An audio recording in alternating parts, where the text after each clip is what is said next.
All right, we're good to go. And then Aaron was called an emergency meeting, so he'll be jumping into that throughout the afternoon. All right, so obviously here's the agenda. We did roll call. And in terms of previous meeting recap, we'll actually be touching on most of these areas in greater detail today. So I'll just walk through these. We talked, and the one that we won't be touching on again, and I'll spend most time here, is the water marketing strategy document review. That has now been available by Dropbox for about 3 months, and we have not received any comments. And so any additional comments beyond what have been presented in these monthly meetings. So we're moving ahead to edit and finalize various chapters. So if you are unable to access those documents, have specific questions or feedback, don't hesitate to reach out to any of us, Karen or any of us on the Stantec team. We're happy to help you access those documents. We talked about revised draft trading zone. So just as a quick reminder, we're working with the GST designated analysis zones as we look to anticipate and mitigate impacts to disadvantaged communities and broader impacts to the basin. And those were revised so that the analysis zone boundaries were consistent with the parcel map. So the actual analysis zone boundaries are consistent parcel boundaries. And last month, we talked a little bit about the location of representative monitoring wells. We'll look for the minimum threshold trigger and also the location of disadvantaged communities. There's a pretty exciting update. So I'm going to switch to a different file real quick. So we'll send out a link to this so that everyone participating today has access. Regina has put together a ArcView map. And so this is a pretty useful resource. And so right here you see the basic map, which shows the subbasin boundary, the 3 GSAs indicated by the 3 different colors. And what I'm showing you right now is the location of, in this case, monitoring wells, so representative monitoring wells. Now, what's nice is the way that this has been constructed is that you can turn on and off any of the various layers. So what we'd really like the committee to do is to spend a little bit of time with this map. And in particular, so here we see the representative monitoring wells. I'm going to turn off. We'd like you to spend some time looking at this and considering the various layers, disadvantaged communities. So here we have a location of various disadvantaged communities. So first of all, is this the right set? Is there anything that is missing or has been overlooked? One of the next steps that we're asking of the engineering team is to actually help us establish a specific trigger for each of these disadvantaged communities. And so we want to make sure we have the list correct. And Georgina also added this, which is a layer for wells that were reported to the state that went dry between October 2014 and November 2021. So we spent a little time considering this. Obviously, what we're concerned about are hotspots, where there are disadvantaged communities that have a relatively large number of dry wells within that disadvantaged community's responsibility basis. Triggers. So you sort of see the distribution of those dry well reports. Obviously, there's a hotspot right here. The disadvantaged community, just as one example. I'm going to say that sitting here, that map is almost impossible to read. I can't read anything. I have pretty good eyesight, I think. Yeah. But so if you're going to ask us to do something with this, can we? Yeah, we'll send you a link so that you can actually spend some time with it. I can't read the. And you can zoom in. Okay, perfect. And thank you. whatever resolution that you. And then next meeting, we'll actually, one of the things to do is collect any thoughts or feedback or the information that's presented here. And obviously, just the creation of this is a direct response to reports in last month's meeting. So that's reported dry wells, just the managed community, some of them turn those off. Use small representative monitoring wells. Obviously, one of the concerns is that there needs to be a representative monitoring well in every single analysis zone. And so any that don't, just as an example, I don't know, it appears here that 33 is the. I apologize to interrupt the presentation. It appears that we're getting some feedback. So the main primary feedback through the Zoom link is coming actually through Mr. FineUp speaker through the TID or Diana's speaker. So it's almost like we're getting two feedbacks, two main sources of volume. Thank you. Great, thank you. So there should only be one person in the room who has audio turned on. Correct, yes, and it's just getting difficult to hear. It might be yours. Hands up. I think if Diana, if you muted yours. Well, Okay. How does that sound? Yeah, do I sound any less echoey now? No, I still have the TID Diana's monitors. Can you hear me at all now? I can't hear you. It's just, it almost sounds as though it's the TID speaker is picking up your primary audio versus your. Well, me muting it mutes the. That means all of the audio, right? Mm-hmm. It could just be an issue on my side. I apologize. I didn't mean to interrupt anything. Oh, that's right. We want that feedback. Frank, are you still on? Do you hear the same audio issue?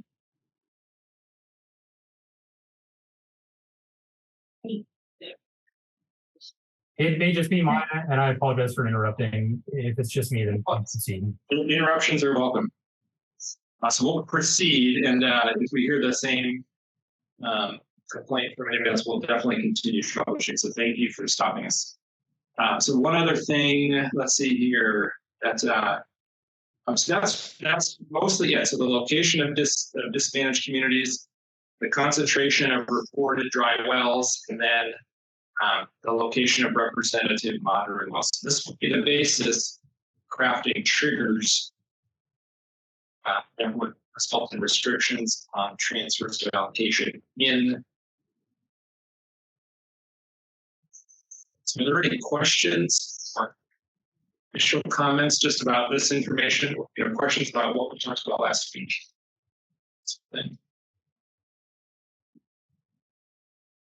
What are these triggers called? Alt triggers? So we just call it the minimum threshold trigger and the disadvantaged community trigger. Okay. Thank you. And again, I'll elaborate a little bit on. I'll remind folks what the actual restriction is that results. All right, so that is the RU map. Last month, we also talked about the review committee. We'll revisit that a little bit. Then we talked about integration of an actual exchange platform, exchange software with the existing water accounting dashboard, which we'll spend a little bit of time on today. Now, our primary goal for this meeting is to summarize decisions that have been made by the committee, and then actually to get approval to move ahead under the assumption that those would be the initial decisions or the initial recommendations extended by the committee. So we're now in a position where in order to facilitate a pilot market in any of the GSAs this current water year, we really need to start moving ahead and actually putting into action the strategy that is outlined here. So we wanted to go through, summarize decisions that were made a long time ago, also summarize some input that we received in the most recent 2 or 3 meetings, and then ask you to really are moving ahead with those as the basis, the strategy document that this committee will put together. So a lot of this is very, very familiar. Hey, thanks for joining us. Well, there's All right, so a lot of this is it's going to be very, very familiar. Basics. This is a water market. The strategy is to implement a water market that has the same program period as the water year. So our goal would be to, the GSA were to approve it by the structure and operating mechanisms for a water market that can implement basis this water year. You're ending September 30th, trading 1 foot of allocation measured as transpiration and as reported in the Water County dashboard. And the market would allow one-time transfer of up to 10 acre-feet per acre, again measured as transpiration. And eligible participants, any landowner within a given GSA holds allocation and grant with all GSA fees and compliance with all ordinances, rules, and regulations. And obviously who's in a GSA that actually adopts strategy that we would think. The type of exchange is monthly auction. And this is a slight evolution in the last 2 months. We had talked about the first 3 months and the last 3 months of the water year. We would do auctions in the first 3 months and the last 3 months. The reality is that it cannot start in October because of the way monitoring and reporting happens. So it is only feasible to do the very first auction in a given water year in December, because that is when the fall measurements from the fall reading are right. So we won't even know whether a trigger has applied or not until December. So the current proposal is to conduct monthly auctions in December and January, the last 2 months of the water year, so August and September, and then to conduct one, this committee's been calling a true up auction 45 days after the end of the water year.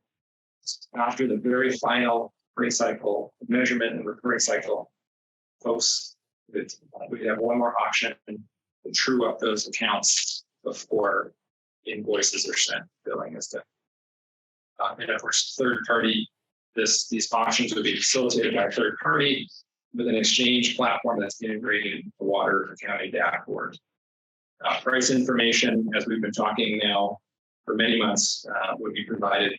Price and quantity for each transferred, but that price and quantity information would be anonymous. You wouldn't know who the counterparties are. So in here, only the text in blue is stuff that has changed in the last 3 months. So are there any comments, questions about those particular aspects? Question might be, okay, so if it's a private, what does this have to go through the third party? Not if you're just submitting transfer forms to the GSA first. So then you still do that. You can do, obviously you can do that whether or not the GSA adopts the water marketing strategy. So you haven't actually implemented the market. That exists independent. That ability exists independent of this. Does that make sense? I got a question about Yeah. So GSA can be doing transfers to the transfer steps they have. And then in addition to that, there's the marketing ones that are somehow coordinated. So right. Yeah. Redundant. I mean, it sounds really redundant. Yep. So with one, it's only East and Greater that have transferred already signed in their allocations. And we talked 2 or 3 months ago about one potential problem would be that someone could offer water to transfer on the market at the same time that they've essentially designated that same allocation for private transfer using the transfer forms. And what the committee decided was that the current penalty system, which not only charges you the penalty tier price, but also results in the loss of that year with a strong incentive that will scale out. And in addition to the double scale, one of my concerns is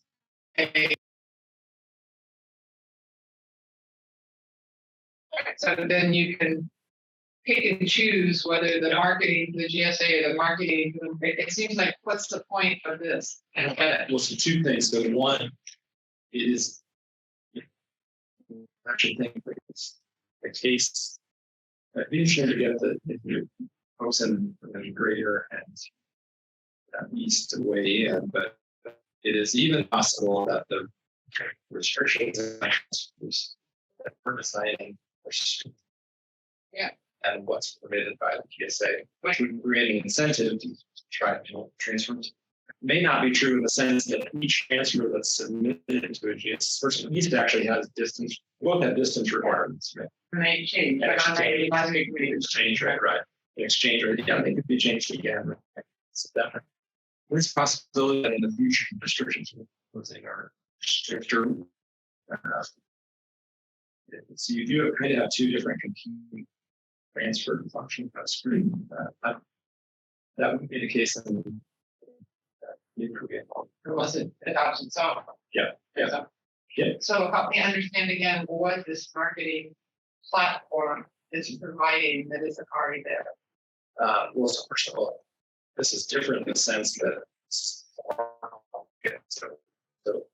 the idea is that trying to reduce the transaction costs, make it much easier for willing buyers to find as opposed to having to sort of negotiate text there to negotiate the option.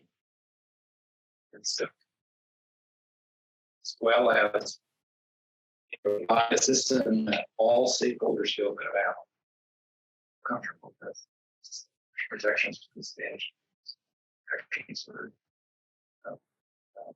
against market power, small thing. They're doing it like this. Okay, great. But I can't say about larger small farmers, because that doesn't come up. The Spanish communities are definitely. Yeah, so the idea is to create a streamlined process where it's easier. The auction, what does that look like? I mean, like, okay, I've got 100 acres to sell, and I put it in the market, and I want 100 acres, but and then someone else that people bid on that, or so what we should have pulled up slides, but here 2 months ago, we actually talked about the specific how that would work. So what buyers submit is the post for the paying for application. So this is not a traditional, it's not like a live auction. No, it's actually sealed. It's sealed offer products. They say this is the most I want to pay. This is the least I want to sell. This is the least I want my reservation. And then they match the highest bid of all this offer. And that's so says I'm willing to pay 400, and some says I'm willing to pay 200. We match those two. Our clearing price is 300. Well, or to be similar to how we actually talked. I'm curious, afterwards we actually talked about alternative auctions. It's usually favor one side, one calculator, and the auction in the selling definition. So, anything else? No, that Right. So getting into some detail. So we also talked about, we have been talking for months now on mitigation of adverse impacts and the designation of analysis zones and the two triggers that this group designed, the minimum threshold trigger and the disadvantage community trigger. So as we looked at actually how those things would be implemented, there's both a fall and a spring reading that are done, representative monitoring wells. And so trigger levels are monitored in fall.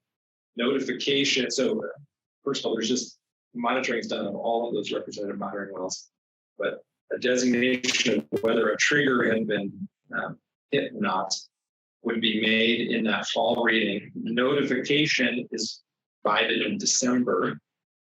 Will be provided in December prior to any auction, and that will be the basis for knowing whether the trigger is currently in place by a minimum threshold or a disadvantage community.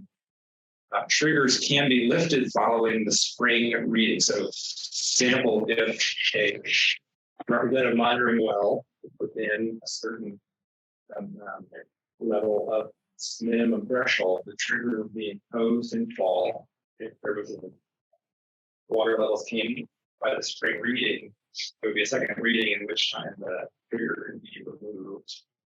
And it's also the case that, if growers, especially in cases in community, growers are engaged in the mitigation process, alleviating the trigger, and covering costs, monitoring, that sort of thing, they could hypothetically be lifted anytime. The minimum threshold trigger, again, is where if it's triggered, the individual zone drops out of the larger trading zone, and the directional restriction applies on trade. So allocation can be transferred out of that analysis zone, but not into that analysis zone. And the current recommendation for the trigger itself is that water levels within 12 feet of the minimum threshold, that 12-foot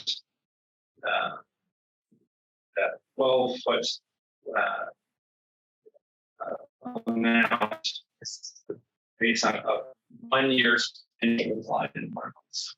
One of the claims from the engineers is that water levels can move 12, maybe 15 feet a year. So here the trigger would apply when we're about 1 year's decline from the minimum threshold. Spring reading, is there a date to that? See, that's if you're here, he can tell you exactly. Yeah. And I think because it's a number well, I think it's actually old. From what it done all readings This year, we're like, we can't transfer anything. And now, at least on the east side, I mean, we've seen 35. Yeah.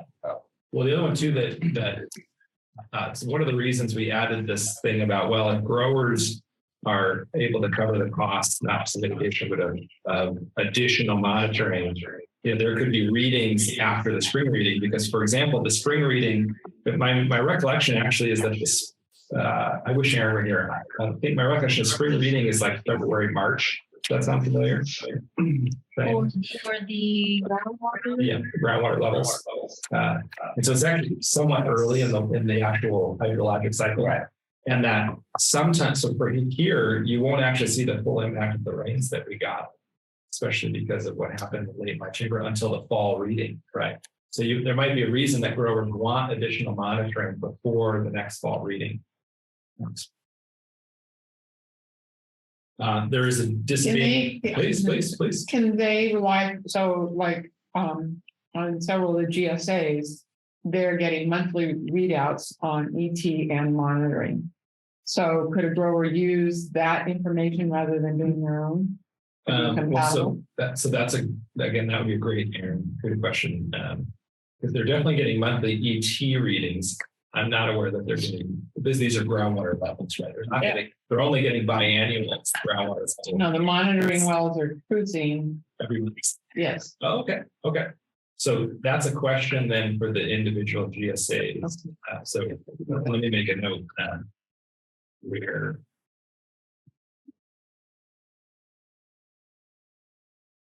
So who's doing the dripping? The IQ, I think it's called. The monitoring wells and. Yeah, they're setting up the monitoring wells. I mean, that's all done on the monitoring wells. I'm sure it's all done. What do you call it? Technologically, we do all our measuring on our weirs. Yeah, goes out. I'm not sure if it's every monitoring well, Okay. because I think there is still some that are on that original picture with all the monitoring wells that are like, they have to go out and get the data. So no. We're talking about the land IQ. Yeah. Well, and the strong impression that Aaron left me with was that, and I don't know if that's a Mid-kaweah centric view, but that really all the wells are only surveyed twice a year.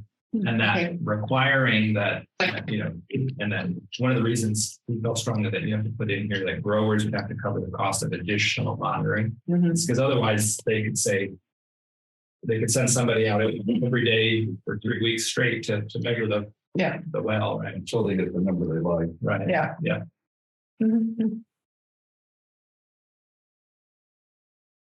Right. So fundamental question we need to answer to the committee is how often are these representative monitoring wells per day? And we need to know that by monitoring well and by PSA. So there's also a disadvantaged community trigger, which would the drawing out of a small municipal well in a disadvantaged community would result in a more stringent restriction on transfers rather than just this directional restriction. It would actually result in trading ceasing in that zone until the impact is mitigated.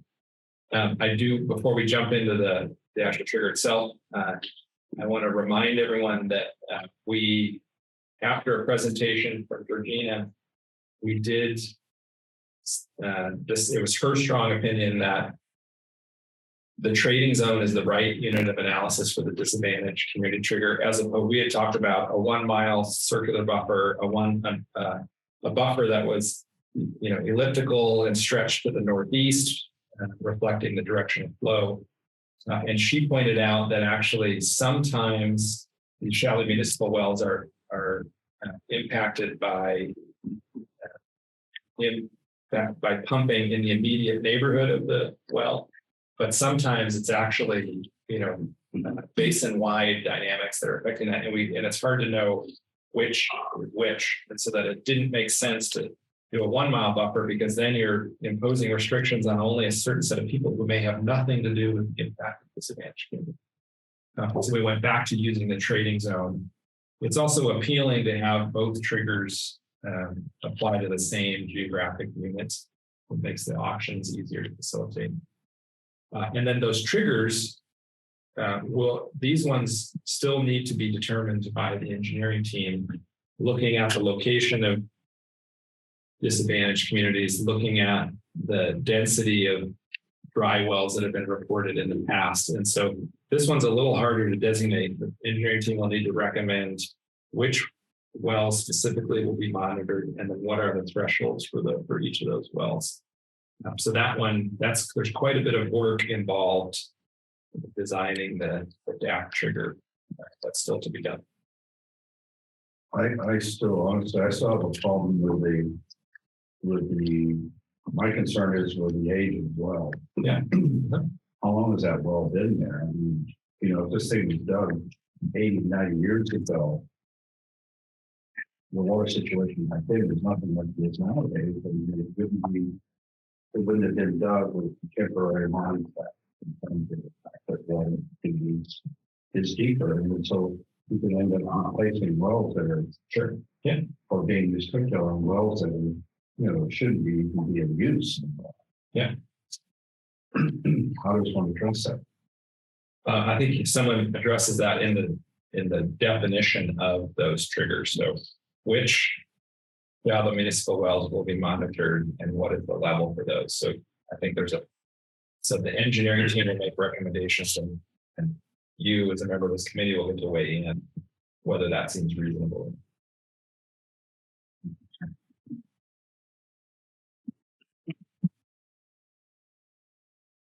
All right, so some other things. So now all of this, what follows are things that were discussed in the most recent 3 meetings. So we've talked a lot about the transfer bucket, which is a functional change to the water accounting dashboard that will facilitate the implementation of the triggers in particular. And give us more information over time, allow us to monitor potential impacts of transfers of allocation. And so you'll recall this chart that Aaron originally put together. This has been modified so that at the most recent meeting, the proposal was made that individuals, and actually maybe I should jump here. Yeah, put this real quick. Within the water accounting dashboard, the idea here, and this is just diagrammatic, it's up to the software engineering team on the dashboard to actually decide how this is implemented, but it could look as simple as this. There's a new column in the water accounting dashboard. Here it says available for transfer, but it could literally say transfer bucket.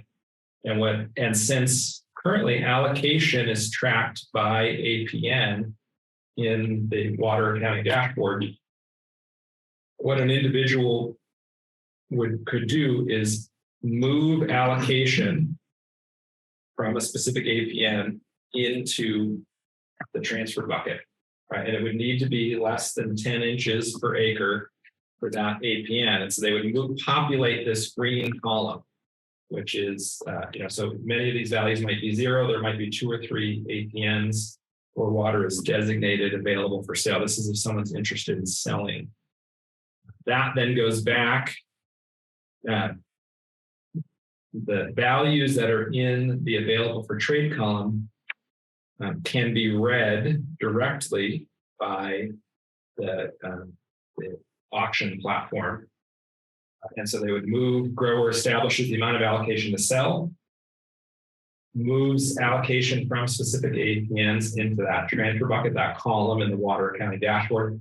The dashboard would automatically verify that the water hasn't already been used and that it's less than 10 acres per 10 inches per acre. Thank you. And so you wouldn't be allowed to populate that column with any more than the max. And then that value is immediately visible in the exchange platform. And then an offer to sell that allocation can be submitted, again, where the platform automatically sees the amount in the transfer bucket. The exchange administrator matches buyers and sellers, notifies parties.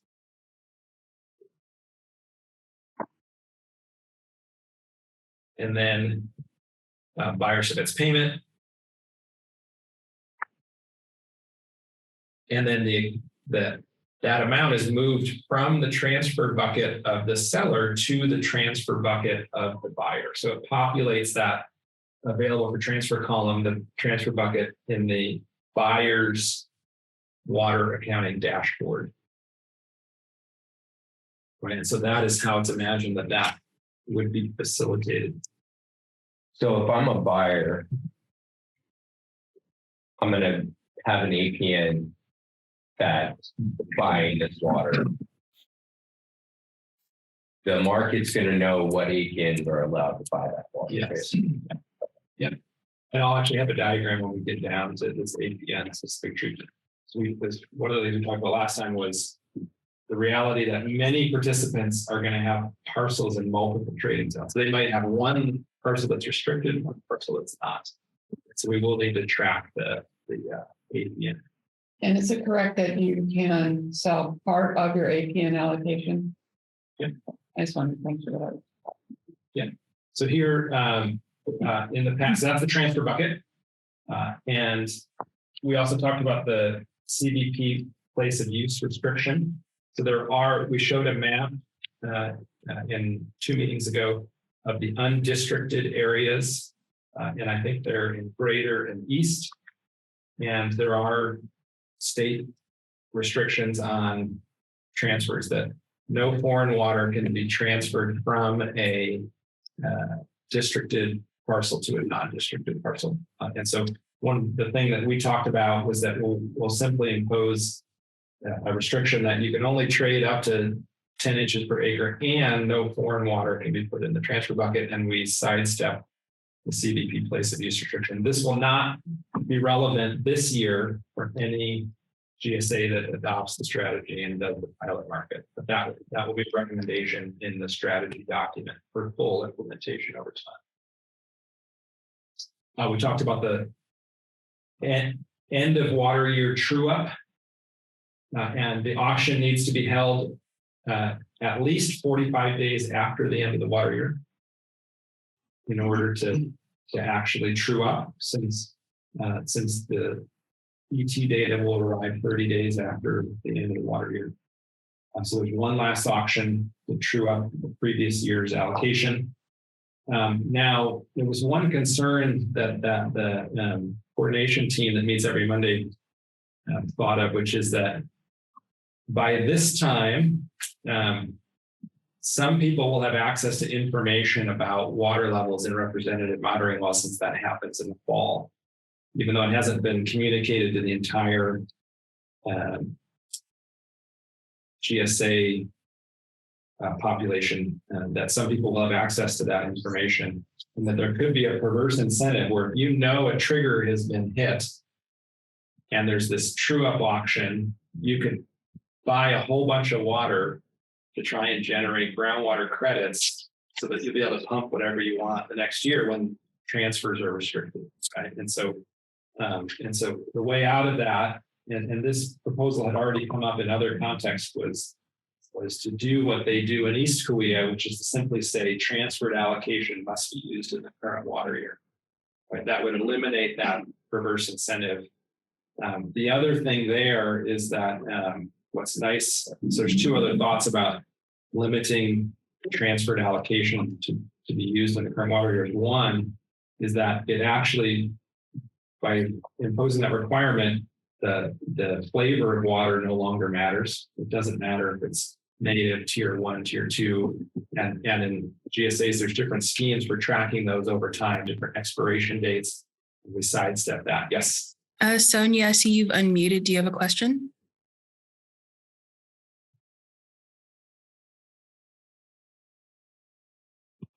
I'm going to take silence as a no.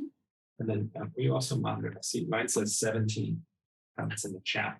Oh yeah, we're good there. So let me get this straight though. So, but given this scenario, then would we, maybe I misunderstood. So if you're trading any water, any of the traded water has to be used in that particular year. Yeah. But if you have water, and do you still have to have your carryover?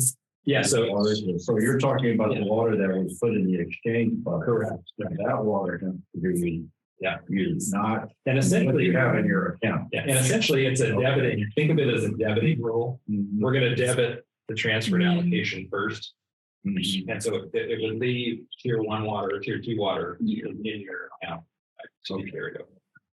And I just wanted to make sure that it wasn't going to backfire and put restrictions on them, because it's in separate. Any other comments or questions about that? All right. A more challenging one here, we talked about last meeting, is how do you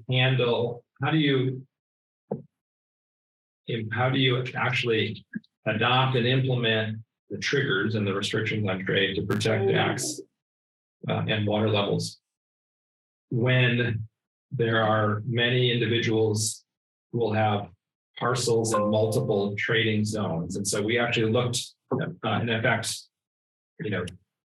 this is not necessarily an atypical account here in the water account dashboard. You can see there may be dozens of parcels. We don't yet have the spatial data, but these may be distributed over many trading zones. And so we talked last month about this particular case. So to remind folks, the two red polygons here are hypothetical. These are not real parcels, obviously, but they would be very big. These are hypothetical parcels owned by the same individual or operated by the same individual. And so the two red areas are two different parcels in the same account in the water accounting dashboard. The blue parcel here is a different account in the water accounting dashboard, so different owners or different operators. And the scenario here is that the analysis zone 30, which has the hash marks across it, has fallen into the under the MT, the minimum threshold trigger. Right. So that's to say the blue parcel cannot sell allocation into 30. because of that restriction. There's a fundamental question. Well, how do you treat this owner who has a parcel in 29 and a parcel in 30? And the recommendation from last month was that we would allow this during the pilot, parcel to parcel. That's what produced the idea that we would actually, that participants would move allocation from a specific APN into the transfer bucket, and that buyers would designate the parcel that's buying, the APN that's buying, and that we would permit this. There is obviously the reality that it could be transferred here, but the way the Water County dashboard works is then it could be pumped here too. But by designating APNs, we'll actually create data on whether or not that's actually happening. So it gives us an opportunity to learn on a pilot basis whether that is actually what the result is. It's also important to realize, as we pointed out last month, that already, if these two parcels are in the same account, parcel 2 can pump all of parcel 1's allocation. In effect, so in other words, the Water County dashboard, the allocation system allows transfers of pumping within a unit of ownership or unit of operation already, right? So you can hypothetically increase pumping in 30 via the allocation system. So we're going to allow that transfer in the pilot, but track actual APN specific transfers and APN specific use. Yeah, it almost seems to be more of a GSA policy issue than our market issue. Yeah, and I obviously what we're basically in effect saying here is that this is going to that the transfer rules for the market will be the same as the GSA transfer rules. Well, they won't be more strict; they'll just be the same. And we're going to create a system to track the APN and whether or not this market transfer is resulting in a net increase in 30. I have a question. Excuse me, we're at Anderson City Recently. Are you guys planning on monitoring groundwater elevation as a result of this third pilot? Specifically the one-to-one transfers over, the exceeded the proposition is the 5 mile, distance. If we're going to allow that on the pilot, is there going to be any sort of analysis on groundwater elevation impacts? Yes, one-to-one, except except we're going even further, which is we're trying to anticipate what those restrictions might be. What those impacts might be, and then actually design the rules to prevent that from happening. So yes, there is that monitoring, but in addition, we're trying to think, okay, well, what do we expect to happen? And then what are some common sense rules that can mitigate those impacts before they happen? So let's say that those results should prove that there is a pretty big variance in between these same entity farms or same entity groups that are transferring significant amount of groundwater credits to one pumping area. Would that, is there talk of any sort of, developing certain zoning within GSA, or is that so that's where what we're doing is a little bit, is even more stringent than what already exists in the GSAs, because we have designated these zones. So this map you see here in the back are where we took the original analysis zones that were used in writing the GSPs. We actually made some modifications. A lot of those followed like groundwater contours. They were curved, they were smooth lines. We realigned those analysis zone boundaries. Oh yes, you see the yellow line here underneath. This is a nice smooth curve. That was a hydrologic contour, right? And so what we did is we had the engineering team realign those, use just a simple algorithm. 50.1% of a parcel was on one side of the line. We snapped the analysis zone boundary to the parcel boundary, and we created these modified analysis zones. And then those analysis zones are the basis for restrictions on trade whenever we see an impact of those transfers. So in implementation, these boundaries could be variable to change. Not the boundaries, No. but the transfers that are allowed within a zone. to the transfer zone boundaries or subject to change. Not the boundary. Which zones you can transfer to. Yeah, so for example, here, so in 30, if and there's 2 disadvantaged communities in 30. If shallow municipal wells go dry, trading ceases in all of 30. So the districts are finite, but depending on the analysis given in the year, the transferability between districts can be subject to direct. Or even any transfer within, so that in the case of a disadvantaged community, transfers would cease altogether, not just transfers between 30 and 29. You couldn't even transfer between parcels inside 30 if shallow municipal well was dry. And who would be the designating party, the flagship party to choose? So ultimately the GSA board. So what this group is doing is crafting a set of recommendations, and then a legal team will design ordinances and other administrative actions that then can be voted on and implemented, approved and implemented if the GSA chooses to. Okay, thank you. And the idea is to have the same set of rules across all 3 GSAs. Yeah, that can get an up or down vote. And so it's essentially in a perfect system, all 3 GSAs would operate just on this essential district system and transferability between, If they chose to. micro districts. Yeah.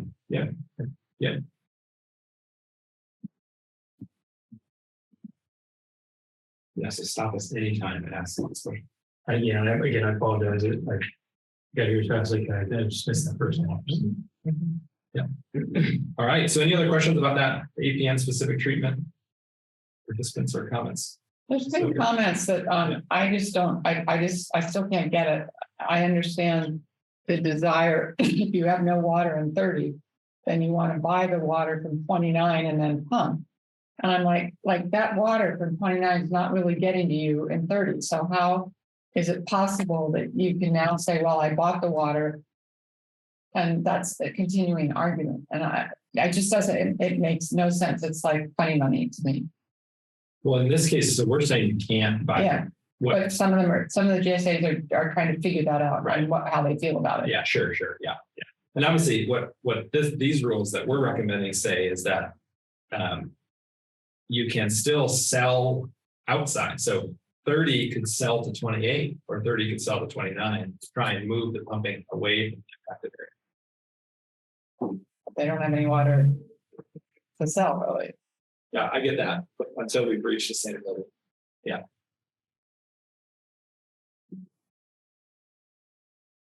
All right, we also talked about the review committee during each of the last 2 months. And where we landed last month was that the review committee would be a committee that's a subset of the strategy committee. So a subset of the people that have been in this room for these many months working on this strategy, including at least a GSA representative, an ag representative, an environmental representative, the ag representative, that the group would meet semi-annually and then but could meet more frequently if needed. And that the primary responsibility of that review committee would be to evaluate market performance and actually answer the question, is this thing working like we thought it did? Are there unintended consequences we didn't anticipate? Are there policy adjustments that need to be made? And that would be including review of triggers and mitigation plans, right? Can we build in third-party facilitation? Because I think that one of the reasons that the marketing has gotten as far is because of you guys coming in here and saying this is what we ought to do. So just to get people from different groups together to argue about something, I think it would be helpful if we could agree that there needs to be an outside facilitator. I'm going to make the suggestion here. So the only thing I would, the only initial reaction that I have is that this is not a decision. This all they're doing is making recommendations to the GSA board. And so the GSA board is going to have to decide they like the recommendation of the or not. And so I don't know if that means third-party facilitation would be that additional layer is helpful. I'm not sure. So, but anyway, I'm very happy to. Hi, sorry to go back on this, but for monitoring wells around tax. So I'd like everybody on the committee to consider that. Should the so this is the first time we've heard that. Should we have a third party facilitator for that review committee? Yes. I see Louise is unmuted. I don't think we caught what you were saying. Could you repeat? Yeah, for the topic on monitoring wells around DAX, is this committee going to implement that, or are we depending on the GSAs to independently implement their own monitoring wells and report that to this committee? So terrific question. And so what this committee will do is this committee's got to put together a package, which is the strategy document that defines all of these rules, explains why we designed the rule the way that it is, and then the legal team will craft specific ordinances and rules, other administrative documents, agreements, that sort of thing, a package we can hand to a GSA and a GSA can vote to implement or not. And so then it would be on the GSA to actually do the monitoring and enforce the rules. But this isn't as simple as, well, we just make the suggestion and maybe they do it or maybe they don't. No, we're going to create the legal structure that they can agree to implement, which would put that in place. Is that helpful? I have a question. What if a particular GSA has certain caveats, certain things that they don't agree with and so on? Are they then free to modify this agreement? Of course they could. Yeah, and each GSA has an attorney that could, of course, modify that. Yeah. Was it Lewis, Kendra? Mm-hmm. Lewis, was that explanation helpful at all?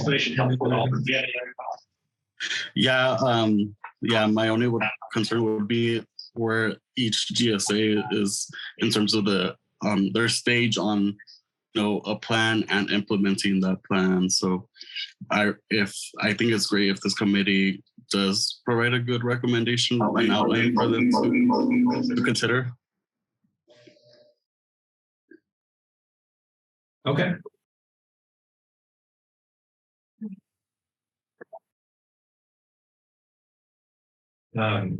Aaron, one quick question that came up while you were out of the room was, does Land IQ record monthly water levels in any of the representative monitoring wells? No, they do not. Is they're only doing ET? That's all they do. ET precipitations. Okay. And the level readings in the representative monitoring wells are done by the irrigation districts or GSA or conservation districts that measure historically. And only twice a year. Twice a year, but we are, for instance, Mid-kaweah is in their dedicated monitoring wells we actually do have real-time monitoring. Well, when I say real-time, it's monitored from afar. You don't have to run that field to do it. well, we're going to get there hopefully, but it tracks on a 15-minute schedule right now. We're probably going to open that up to daily reading, but we have to physically go out in the field and download the data. We don't have it stated yet. And which wells are these? We have a host of dedicated monitoring wells in the Mid-kaweah. I would say about 5 or 6 only right now. So hopefully that grows. And they're monitoring the water levels, or are they also monitoring other things? We're monitoring water levels and water quality, but we can only take samples once a year because it's so expensive. So these are the representative monitoring wells on that ARC remap. That would appear to be more than 4 or 5. Yeah. Are those not all active currently? Which ones? The Mid-kaweah ones. Yeah. Only a handful of those are dedicated monitoring wells. Like the one over by the highway next to number 28 is basically those 3 around there are dedicated monitoring wells, and I think the one right in the top sections. Those. So look at 29. When it says representative monitoring well, what does that mean? It's a representative monitoring well, but most likely that's an existing irrigation well that we have taken readings on, and we have a long history. So Okay. But we are planning to try and co-locate a dedicated monitoring well. Okay. Right next door. Oh, okay, I get it. Okay, so you are taking readings at those wells twice a year. Oh, okay, great. And then we're infusing, like this year, we're gonna infuse a mid-year reading in the middle of summer. Yeah. Because we want to see the time differential between recharge efforts and water increases or decreases. Now, are these in some cases the same wells as used by the conservation district? Not with ancillary ID. We do all the readings within that and then give it to the conservation district. So we don't duplicate. But we all use the same data set That's what I was wondering. for the long history, correct? Yeah, there's no need for Cooley Delta to go read another well. You're already done. So we just turn our records over. Right, but what I'm saying is that's part of the cadre of wells that they have in their portfolio. And actually, I'll be very honest, TIE, I think even Cooley Delta, all of us monitor more wells than are represented in monitoring wells by like 5 to 1, right? So we read over 100 wells in our district twice a year. Okay. To get our array. And can you remind me, what's the specific timing for the fall reading and spring reading? Fall is October. We try and get out by October, and the spring is March, to end of February, beginning of March. Those are all kind of, we followed that Bureau Reclamation standard because all readings come in about that same time. Okay. And is that done over 2 weeks, month? We try and get it done within 2 weeks, but here's the trick to that is if a well is running, exactly, you gotta wait. Then you've got to wait. You've got to kind of look at it and go, okay, I think they shut off today. I'm going to wait an extra week. So they're Stabilizing. sure. So it's 2 weeks plus or minus 2 weeks. So usually we don't get our readings done like in the fall until probably November, December. Yeah. On a heavy year. This year it'd be pretty straightforward. They're going to be off. Excellent. Any other questions for Aaron? Stuff that's come up. Those are the notes I made. We needed to ask Aaron.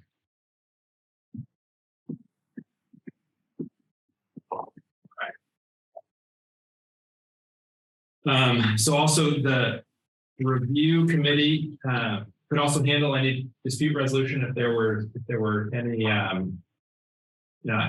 individual participants didn't think the market worked the way they thought it was, that they could evaluate that if that were to come up hypothetically, and then make a recommendation to the GSA board. It's important to know that the review committee, as we've described it here, has only an advisory role. So it makes recommendations to GSA boards, to the GSA board, right, who ultimately implements policy.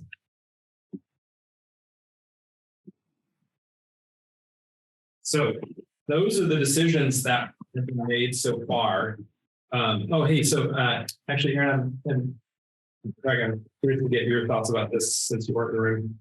Sophie made the recommendation that the review committee have a third party who administers their review.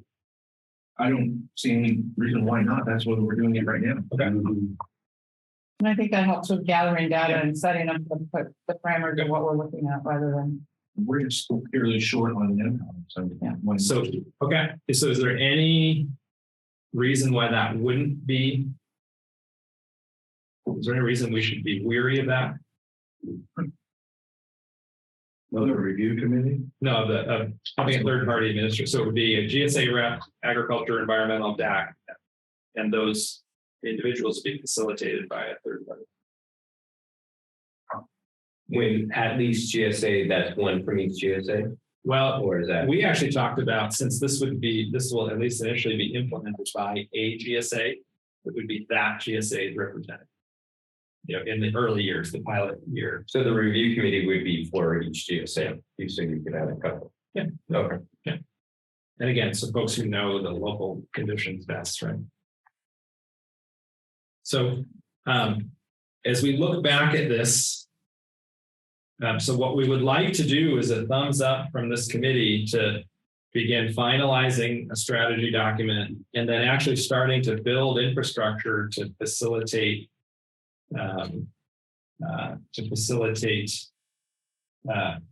implementation if a GSA wants to do a pilot market this water year.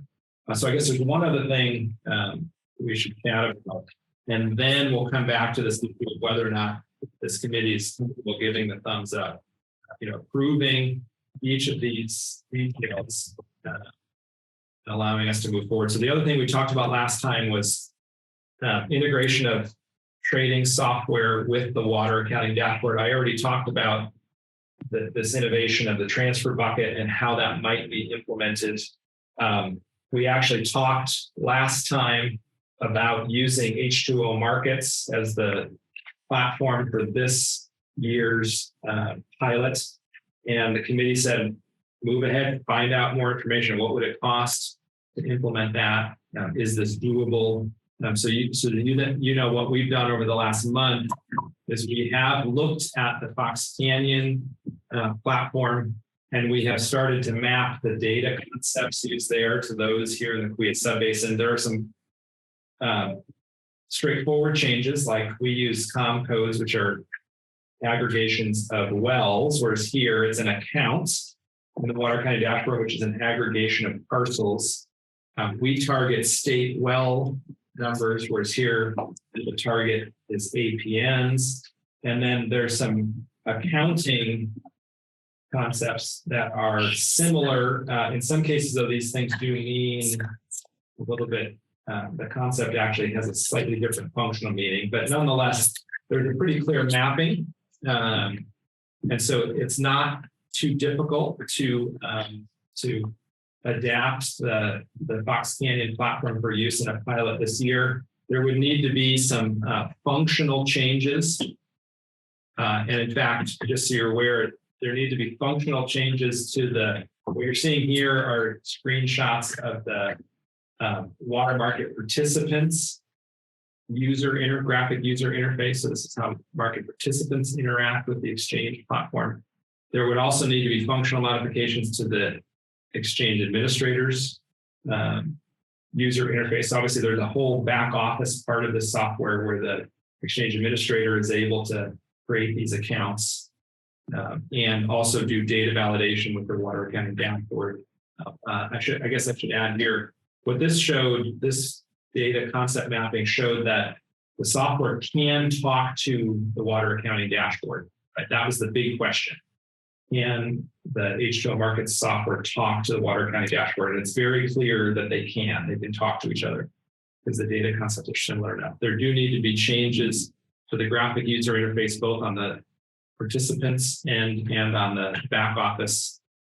And there also need to be changes. We have to create a new database that's fully auditable so that every change ever logs to data in the software is auditable so that there's a complete history of what's happened. And then there's a notification system that needs to be adapted to here. But all of that is very doable. And we believe that that can be implemented within the budget that's already provided under the WaterSmart grant so that we can facilitate a pilot this year at no additional cost. But my only caveat is that we do need to actually establish this data stream from the water accounting dashboard and actually see the data, how it arrives, and then and confirm that everything can work as seamlessly as we think it can.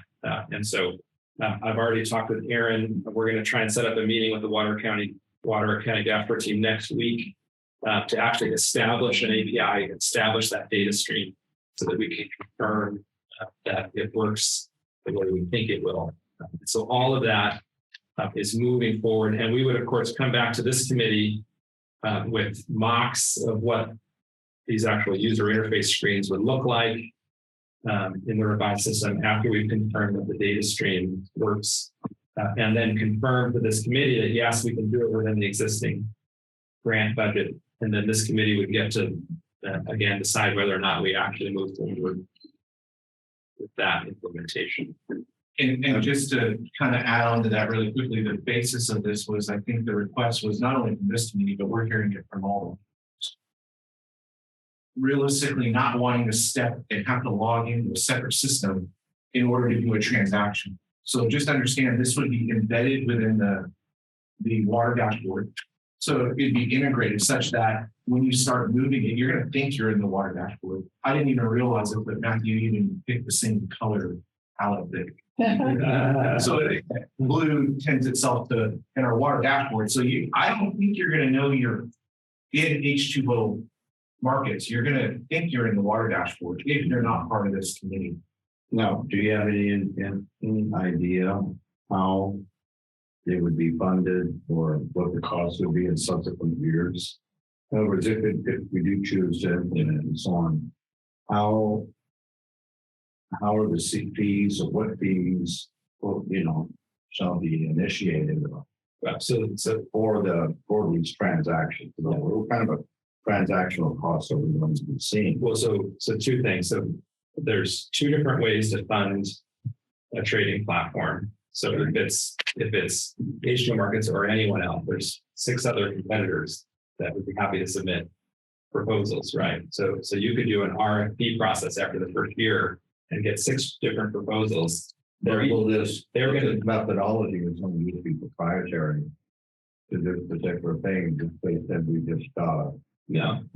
You'd have to give them the parameters. They would have to design a system, and so there would be startup costs for them to build a system. But the way those platforms are funded is either fee for service or some combination of enrollment fees and commission on transfers. Right?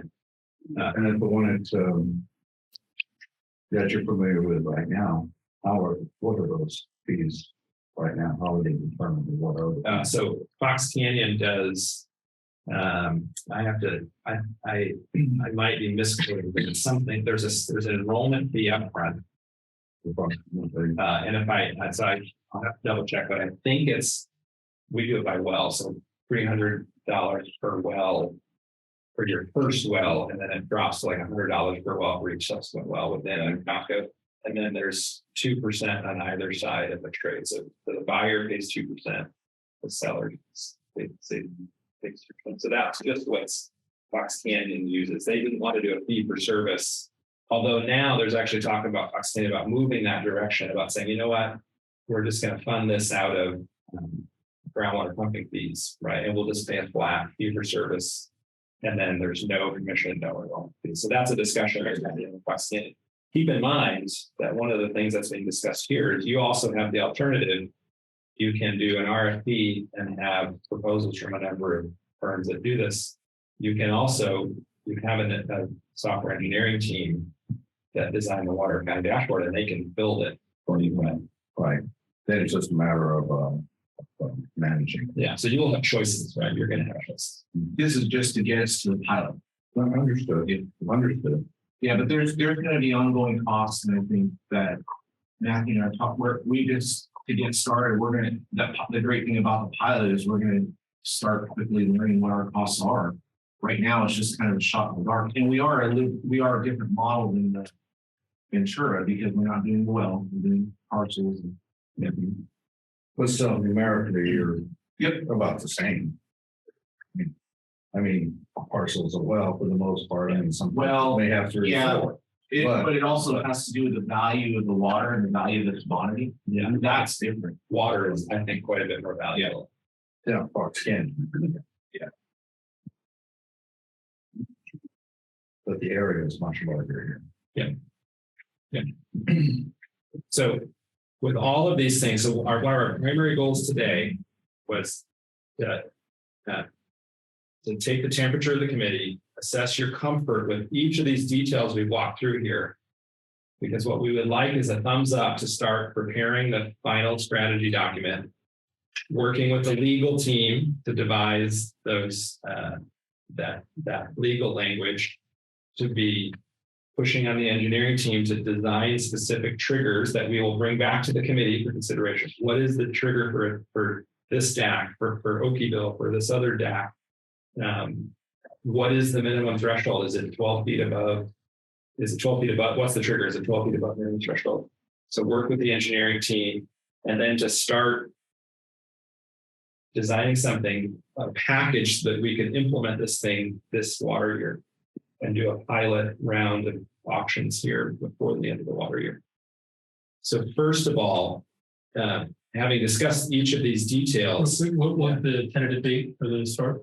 Ideally, Well, so I think we would be thinking about doing an auction in August, an auction in September, and then an auction 45 days after the end of the water. Yeah.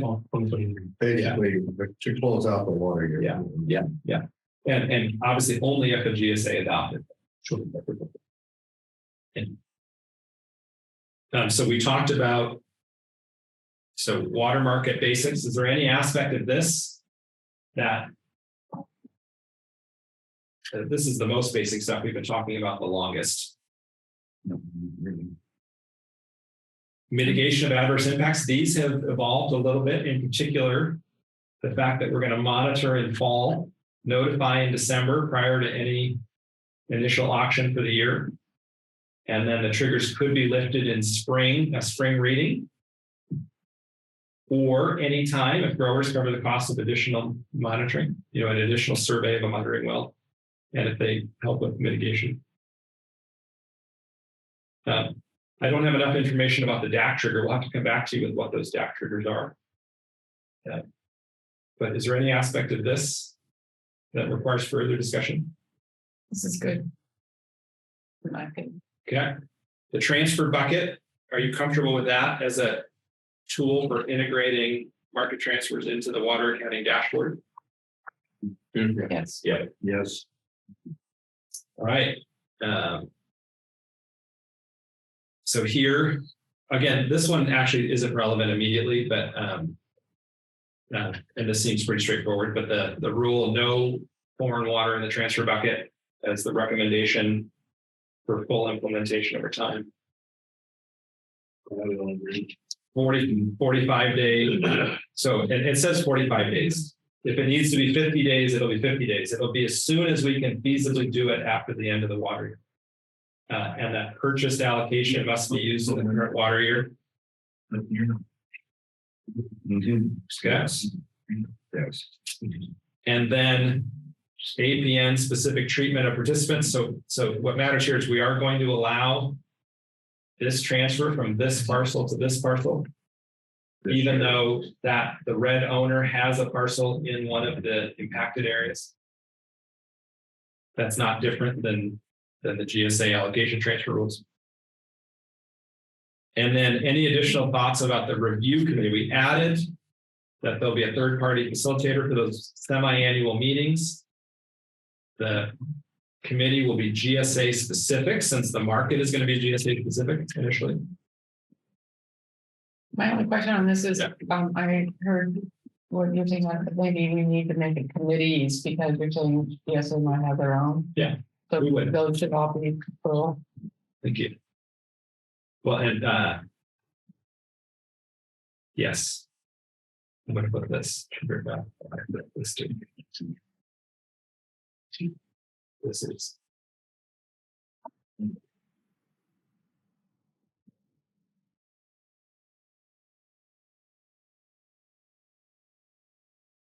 GSA specific review committee. And again, ultimately, all of this is GSA specific since each GSA will make a thumbs up or thumbs down. And initially, we're not, if I haven't made this totally clear, that in the early years, we would not allow Greater to submit offers to buy water from participants in Mid. Right? Initially, we need to learn how this thing works before we ever consider that more complex. And again, there is a transfer facility already within the GSA coordination agreement, right? I do have one question regarding the water transfers within, you stated earlier that water must be used within 1 year of having Transferred water. Yeah. So account. if I buy 10 acre feet from you and measure the ZT, I have to, if I don't use that 10 acre feet, if I don't record 10 acre feet of ET, that transfer water doesn't get carried up. So you can, what was the thought process behind that? Yeah, totally. And I'm just curious of. Well, so there's two things that weighed in on that. One is that, it might be helpful for you to see the allocation matrix. So there are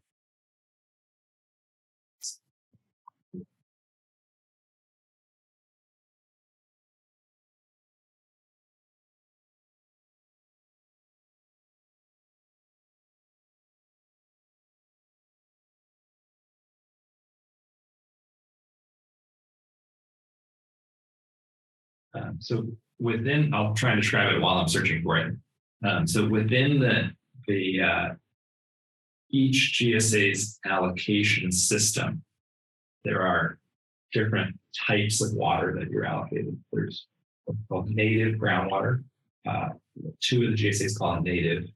What does greater call native? They have a different name for it. Yeah. And then there's tier 1 and tier 2 water. And so in their own transfer rules within the allocation system, They vary. There's GSA. yeah, when you carry it over, there's expiration dates for the different flavors of water. And so what's tricky there is that now if you're transferring water to market, if it's native groundwater that I can carry over longer, that would hypothetically be more valuable to a grower than tier 1 water that has a shorter expiration, and you have to track the flavors of water and know the expiration date. Well, part of the thing is he was referring to is that there's some people that may have advanced knowledge in terms of the water depths and so on, and be able to play the system such that at the end of the season, that they could game the system in the sense that, okay, this water, I know it's going to be much more valuable next year because of the fact that we've got these wells that have been impacted and so on in certain areas. And so I'm going to buy up a bunch now and then carry it over into next year.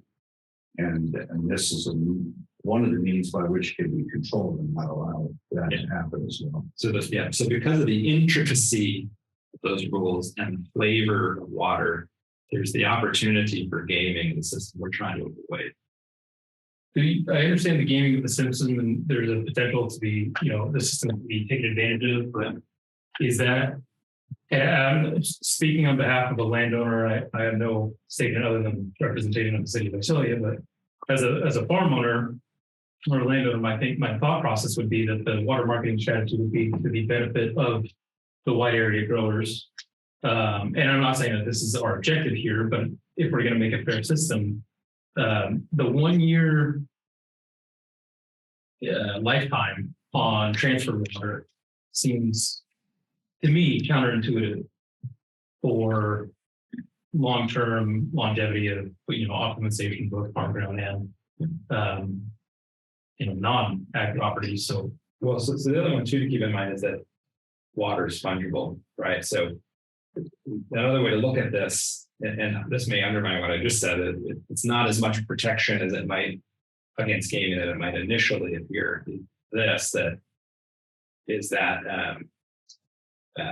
And maybe the most important restriction that you can only transfer 10 inches per acre is that if I buy water from an allocation from another grower, we're going to debit that first.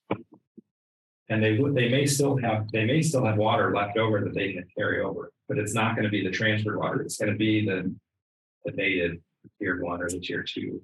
Right. So we're essentially saying we're going to debit the allocation. We're going to debit the transferred water first before we bill you this year for your water use. Right. So you can only transfer the sustainable yield. Well, yes, it's an amount equivalent to the sustainable yield. Yeah. Whatever you can transfer with any flavor, but so there is no transfer of tier 1 to 2. no. Well, there is. It's just 10 inches, but yeah. The reason for the 1 year is it's just a pilot, so it's really just the 1 year deal anyway. Yeah. But the 1 year can really throw somebody's heart. Correct, but in the East-kaweah, if you transfer a tier 1 or tier 2, it has to be used in the year of transfer. So there's already rules in one of the GSAs that require that water gets used. And right, the water market was never intended. Think about it this way: the water market was not intended for an agglomeration of supply. Sure. It was meant to be just like what happens in the middle of a drought. I'm in trouble. I need help. I need to go in the market, buy myself out of the problem I've got this year. So I go buy that and get out of this year. It was never, I don't think the envisionment was, it was kind of your traditional, let's say financial market, where I'm going to go agglomerate a whole bunch of resources and then hold on to them for a higher value. That's where we see the danger. The danger was this is an emergency to help and to protect. So there's two levels of water market. And just so you know, so I'm trained as an economist. When I go talk about with Fox Canyon Water Market, talk about the work that we're doing here among economists. You know, Fox Canyon, we've been running for 5 years. It's always that you're leasing this year's allocation, right? But I hear this, and maybe this is what you're getting to. They say you're crazy. The real gains from trade are when you can do permanent transfers. I can buy a perpetuity, right? I can get that 10 acre feet every year forever, you know, and that's related to what you're saying. The ability to carry over that water would create greater economic value. But one of the challenges is that there just are not in the Western United States and in California in particular. This is a sort of new thing that's being implemented. And my advice is actually just and this is advice that was relayed to us when we were designing the cascading packages. These are complex. There's going to be unintended consequences. Start simple, learn over time, and then build in all that complexity after you've sort of got your sea level. Okay, thank you. So I think it's really important that we're dealing with a commodity. We're running out of water.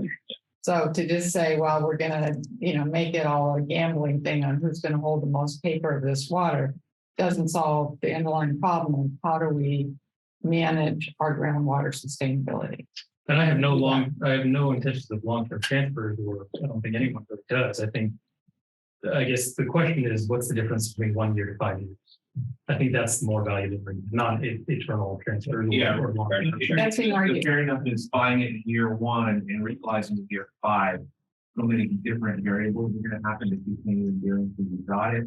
But the problem is in the market, you now transacted under financials, and if you buy it in year 1 and use it in year 5, but it's not there, the only way to rectify that is through the courts, right? Because I paid for it. Now you're telling me I can't get it because now we're at a minimum threshold, right? Because in 5 years, look what we went through in 5 years. We went from, you take 2019 to today. Yeah, we went through a drought, and at one marker, the other marker is we now have one of the wettest years on records too. So, but when you take that water out, it's kind of a guessing game. So if you want stability, the short-term market provides that for you. And as we learn more, then we can determine how that bigger market.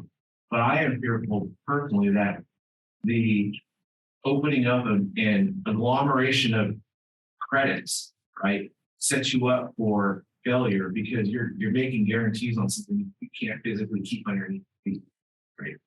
So, and check this out here. So we're happy to share this. This is already available through the committee's website, but I'm also happy to share this with you. This shows we've put side by side the allocation systems for the previous PSAs, and so just see top line numbers here. You see groundwater pumping caps 2.7 acre feet greater, 2.5 in mid, 1.15 in east, and then even if with transfers you can't even exceed. So here you could exceed 2.7 if you get a transfer from someone else. In east, you're only allowed to transfer up to a cap of 2.5, right? So they have different caps, and then under carryover, and then you see the different. That 2.7 is a roll up of these three numbers: native or sustainable, tier 1 and tier 2. And you see the 2.5 is 0.83 times 3, right? So they native, tier 1 and tier 2.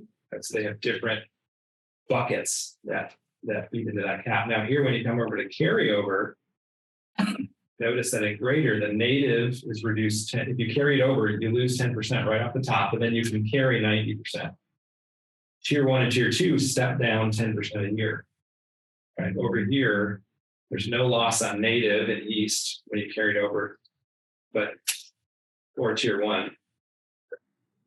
But 5-year max. But after 5 years, it expires.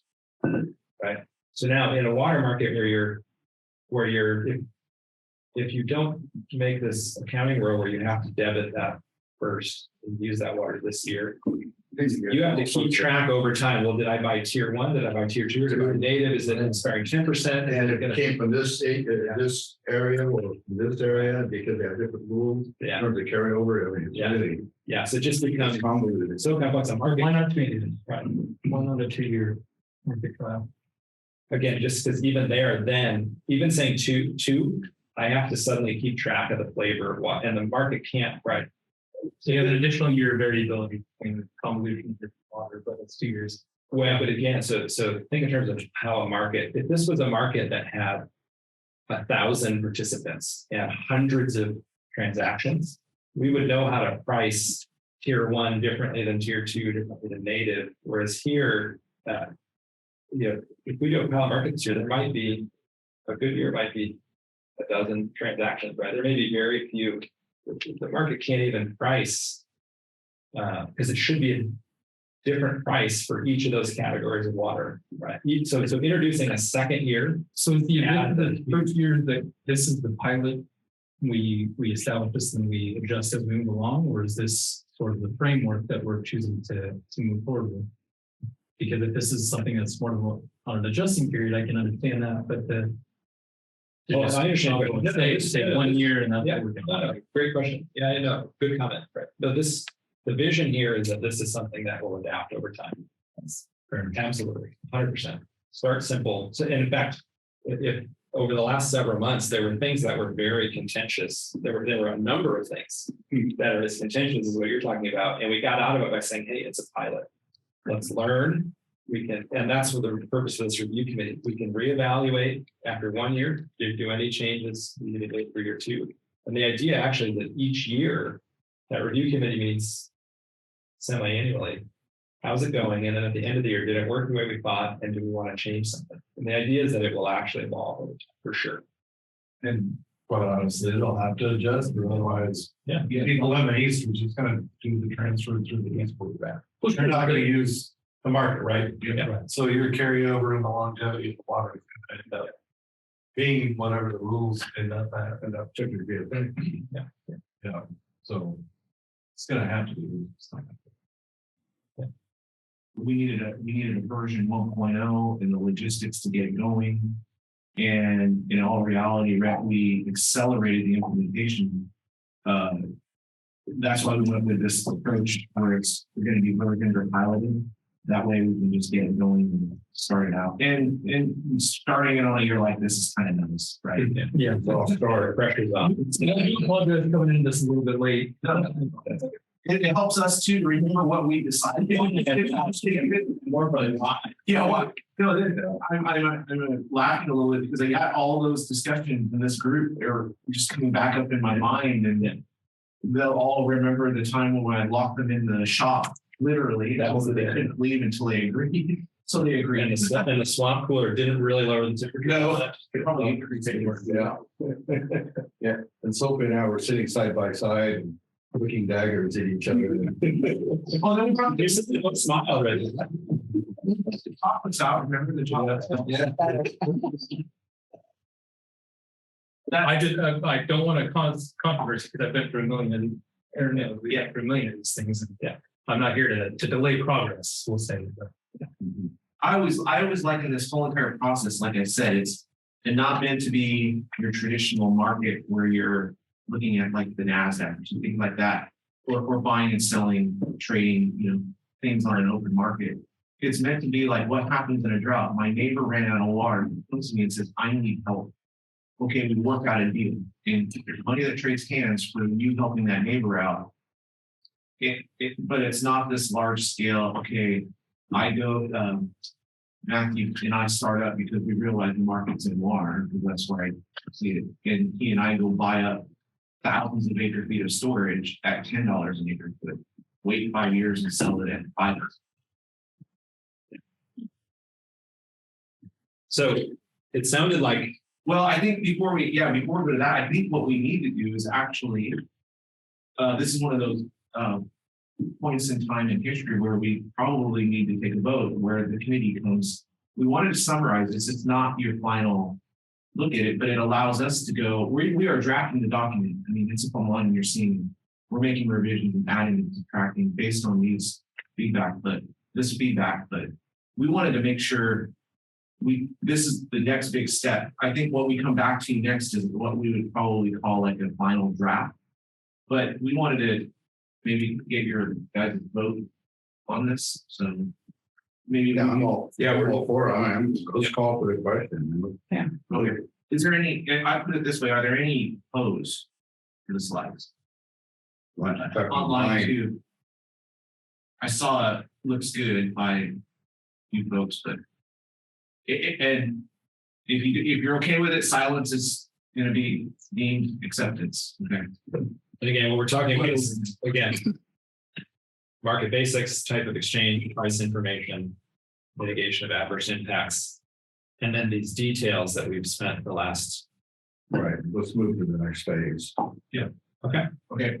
So yeah, one of the things that I apologize, but I have to jump to a water commission call. But what an issue popped up on legislation, and I thought, well, I could take this to the board, right? As we're traditionally do. But you folks are water marketing strategy. You've spent the most time on a water marketing strategy. So there's a piece of legislation, AB 1205. And basically what it's doing is it's going to restrict markets, investment funds cannot participate in water market transfers. Now, there's an issue with this, right? I understand. I mean, that's what this group, I just explained to you, right? Yeah. We want to avoid that. But here's one of the issues. We have investment funds That own grow. Home. So, Yeah. you know, what? They're They're the owner, but by default, they get wrapped into this investment fund because the revenue or the financial side comes from that side. They may get blocked out of the water market. And so do we know, would an investment fund that is an owner, It's not, this is one of those pieces of legislation. It's like 3 cents. we'll figure it out later. Yeah. We think it's good for everybody. It'll work. Don't worry. So can we put in comments that Yeah. So if you're an owner, that you are exempted from this? yeah, and what I would say is that if that's the way you guys like, a recommendation out of this board would be like to the Mid-kaweah board, and I would get the solar irrigation before. That's what I plan to do anyways. Oppose unless amended. I think if I were to add a caveat to it though, that this investment group or whomever it is owns the property can't be trading or exchanging more water than they can physically apply to their property that they do. Well, they couldn't anyway in our scenario. But I Should probably go in there too, because it'll be contested. We should probably want, if we're gonna ask for an amendment, to put that in there. Owner would be exempt. Owner would be exempt, but there would be limits as to, Okay, cap for something. there's a cap Well, yeah. based on Local. available water. based on local groundwater. Yeah. The other one I wonder about is, it's always the ambiguous thing at the end, they worry about the similar pooled investment. Is a family mutual fund Yeah. that, because there's lots of family trusts that. Well, family trust. Yeah. See, that was gonna be my next question. So So that it can't be similarly pooled investment. You need to define who the party is. So we just need better definitions on each. Thank you. So you can see what's showing up on the radar these days. Who was author of this legislation? This was Grove. No, wait, and I could be wrong. I'm sorry, I'm mixing the legislation. It's not. I don't think it's correct. No, it's not. This is not Grove. It wouldn't go anywhere in the state. Yeah, what was it? 80-12 should have.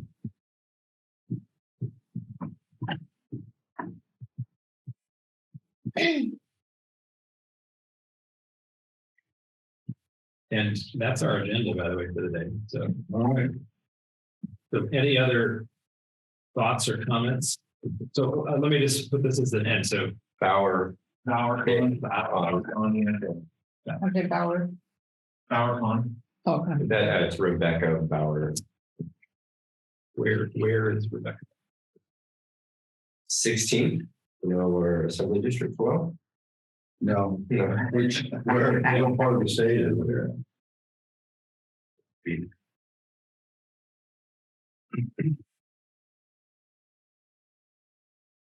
There's literally so much water legislation right now that is out there. It is mind-boggling. In San Francisco Bear. 90% of the, I'll tell you right now, 90% of the legislation on water is down. Oh, Yeah. of course it is. If you think your dial got turned back your dial's now about to go to. Your dial won't even be, you won't even get to look at your dial anymore. It's controlled by other people. And I wouldn't even say it's controlled by legislatures. I think it's gonna be controlled by private interests. State board. Yeah, I wonder how long. And the state board, not control, there will be special interest controlling that, no. They do. Yep. It's more political than legislative. Yeah, it's basically when it changed over for water. Correct. Or change our water rights away. How long until they go after 314? Oh, it's on the table, because ultimately what they figured out was they can get at your 314 by curtailment, and they've proven it over the last couple of years. Yeah, because they got away with it because of the favorable courts. Correct. So now they're increasing the curtailment orders. So authority is basically carte blanche now for curtailment. So Do they still audit the irrigation district? How do we figure that out? from curtailment, Yeah. it's just brought authority over issue. If there's an issue, they can curtail your water. Most likely it's in the complete drought conditions. So traditionally, under current water rights law, you're in a fully appropriated exchange system. So technically there's nothing to curtail or appropriate. It's all appropriated. So how do they determine who is curtailing first? Well, we just have to wait to see. Well, they got away with it really well, the Delta area. And I don't know, that's the hard part is that they were back in this drought, they were just, the conditions were so bad. And I think where the success stories were areas that went in and like self-curtailed themselves, right? They worked it out within their own and didn't, They got the government out, so they didn't establish precedent. correct. And where it became a problem more so was in areas where there were curtailment orders, but nobody was following them. And so then it created a tit for tat. But the whole system was in shock anyway. Like that. But there's literally like 4 or 5 water rights issues going on. There are groundwater permitting issues. There are some things that are interesting, like legislatively codifying the governor's executive orders. So, and some of them are actually, well, if the governor has an executive order, for instance, on establishing water storage, let's put it in legislation. So it'll be interesting if that needs to be. The Tulare Irrigation District is taking a stance on that. And we do believe we need more water storage, but we understand that the big storage is probably not in the realm. If you're going to want big storage and you're going to have similar issues, they don't work together timelines.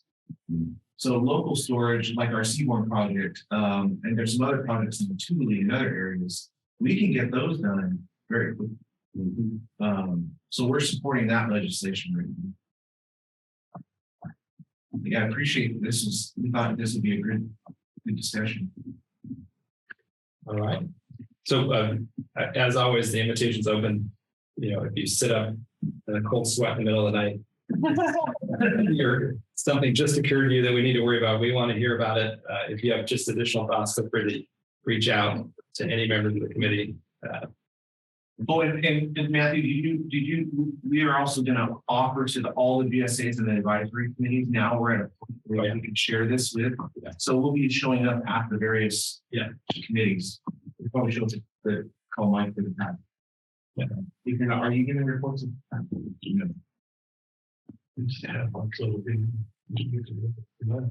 have you been keeping them kind of a little bit? Usually the board one time. But we figured they might like this presentation. Yeah. Cool. Thanks for your time. Bye, everyone. Thanks for lunch, for a great meeting. Take some with you. Yeah. Bye, everyone.